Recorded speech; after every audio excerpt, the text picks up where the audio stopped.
If you're going to work at a law firm and be successful, you have to figure out how the firm makes money. That's the first thing. That really will transform your questions. When somebody comes to you and says, I need you to do X, you're automatically thinking, is this going to be something that the client will pay for? Right. If I spend 10 hours on it, does that match the size of the case and the client's ability to pay? Or do I need to spend 2 hours on it?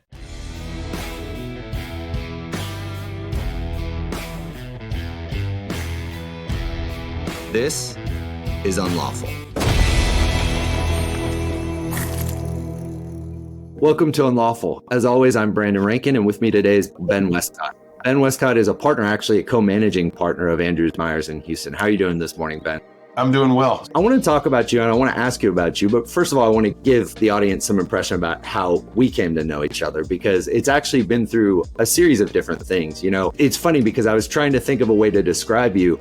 And part of it that comes to my head is superhero. First of all, you have the very Clark Kent and you're strapping, but trying to hold on to it as best I can. As we all are, right? But also because I've encountered you in actually three dramatically different ways, right? My wife's a teacher at one of the schools that some of your kids went to. So I've seen you as a parent. You're very good friends with one of my good friends and one of my mentors growing up, VJ Cruz. So I encountered you in that way. And then also I've just seen you in the industry. And it's always impressed me with any lawyer's ability to keep those three legs of the stool alive: friendship, family, business. And that's why I said superhero. But that really is a difficult and amazing feat to be successful at all of those things. And first of all, congratulations on having done so.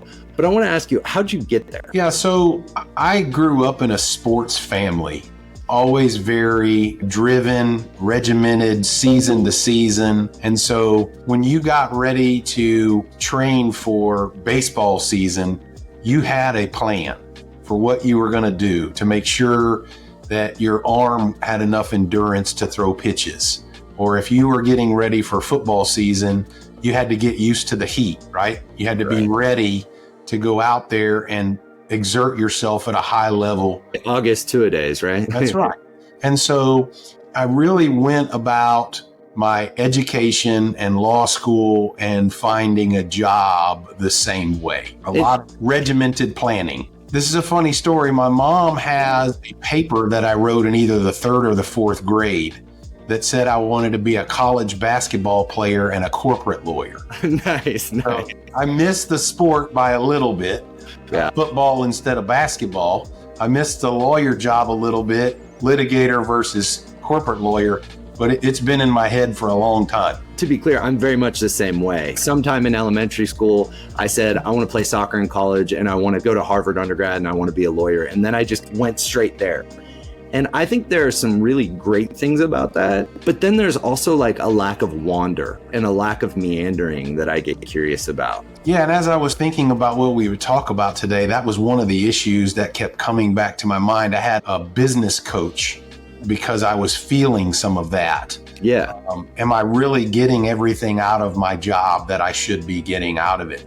And one of the first things this business coach told me was, stop completing things and start experiencing them. You literally get into your to-do list and you're just pounding through it. I got this done, I got this done, I got this done, but I've ignored every human being around me in the process. So I guess, how did you do that? Where this came from was, how do I mentor other young lawyers to make the best of their career at Andrew Meyers? That's really where this started evolving. And what I had to do was put myself back in the shoes of a 5, 6, 7 year lawyer where you're really at that pivotal point. Like, where am I going to go with this? The first 4, 5, 6 years, you're just figuring out how to stay alive. And then you can start figuring out where you're going to go with it. But what started to occur to me was, I can't build my career by just focusing on the task that's in front of me. The motion, the written discovery, the deposition preparation. I have to figure out how everything works. I have to figure out where the clients come from. I have to figure out how the firm makes money.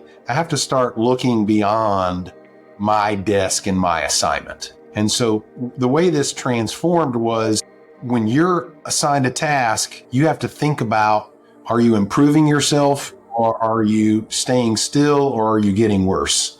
And some of that is in your task, but a lot of that is figuring out where your task fits in the puzzle. Where I was focused in was, if you want to work on really good cases as a litigator, you have to depend on a team. For sure.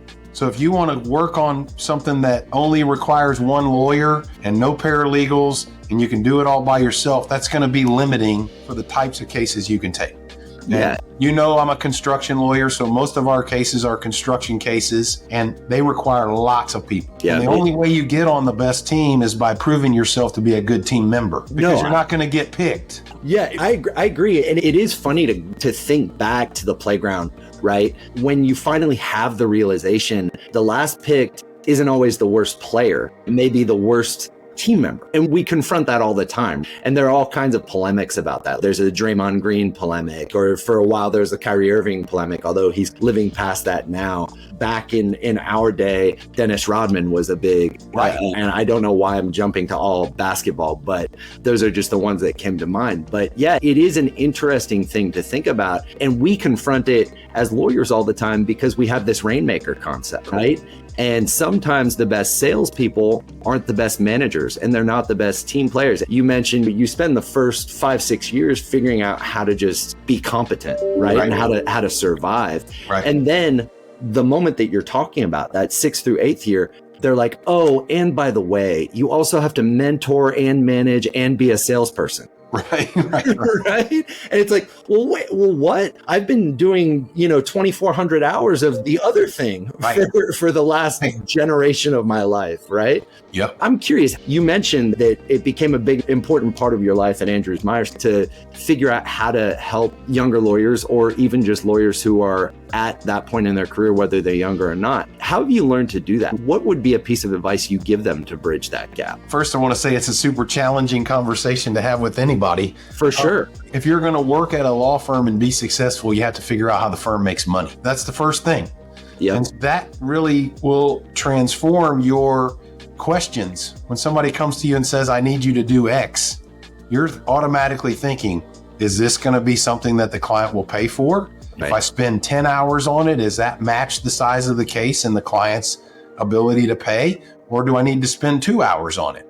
And if I'm going to do this piece, who's going to do the next piece? And how are we going to smoothly transition from me to that next person? It just helps so much to be more efficient and be more effective.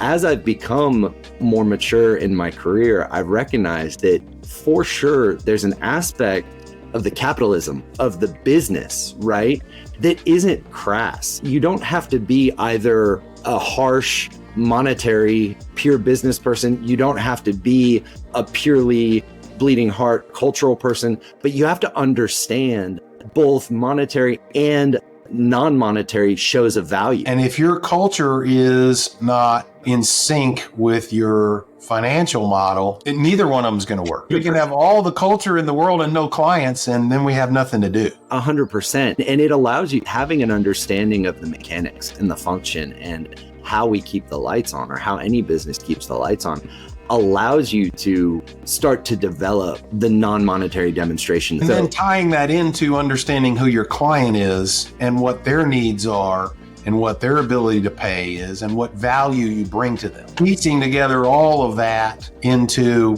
how do I make myself the best lawyer that I can be? And that's sort of the puzzle from my perspective. And you can set expectations and goals at the same time. Right. You can figure out what your best and highest use is and maximize that so that your value is the best value it can be.